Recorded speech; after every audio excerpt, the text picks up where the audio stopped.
80% of the accidents are because of human error. And so it's time for us to discuss and understand how to move forward. You are watching C24/7 with me, Vanashri, where I'm going to take you through a seminar organized by Univan, one of the oldest ship management company in India. Univan Safety Seminar was held recently in Mumbai, with an aim of achieve safe ships, clean ships. The event was inaugurated by Richard Hext, CEO of Univan, where he cited on the quality standards of the company and expressed gratitude towards the Indian seafarers. Univan today is well on the way to resuming its position as the best ship management company in the world. We have 61 ships in technical management on the water and more than 10 additional ships promised to us. At Univan's heart are our seafarers. Over 75% of our managed fleet is less than 5 years old.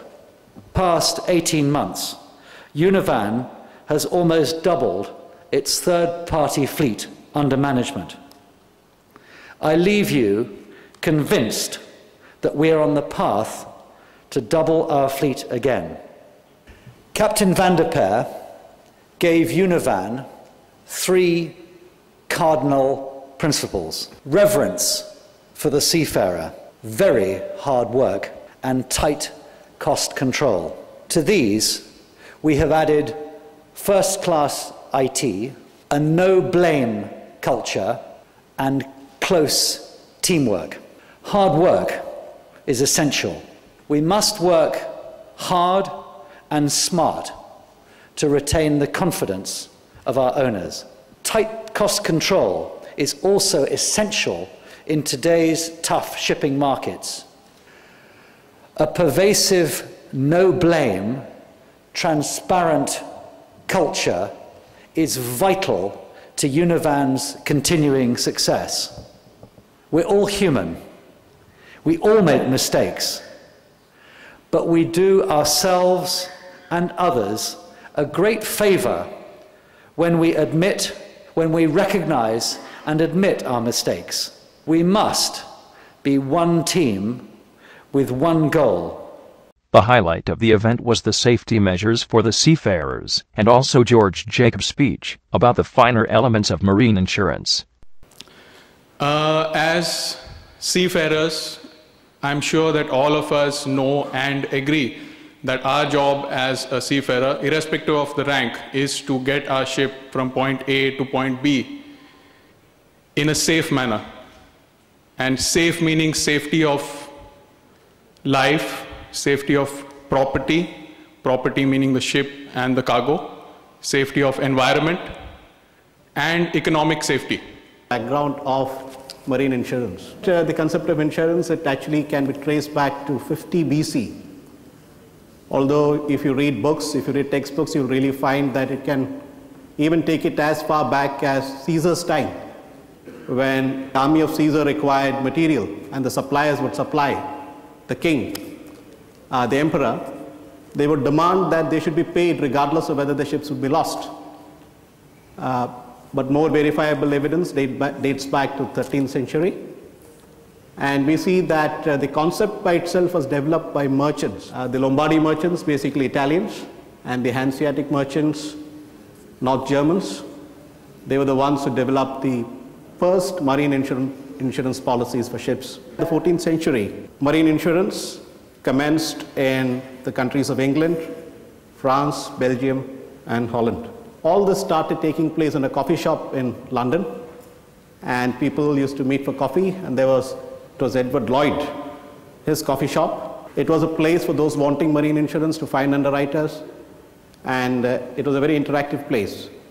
The first committee of Lloyd's in 1771 was elected from 79 merchants, underwriters, and brokers.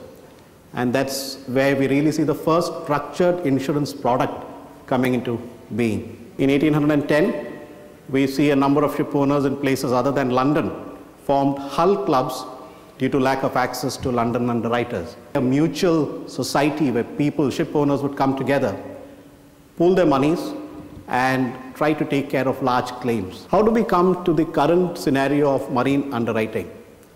There were several impacts which led to insurance as it is now. And one was, of course, the impacts of the courts of law. The concept of transferring a maritime risk to an independent third party in consideration of a premium payment.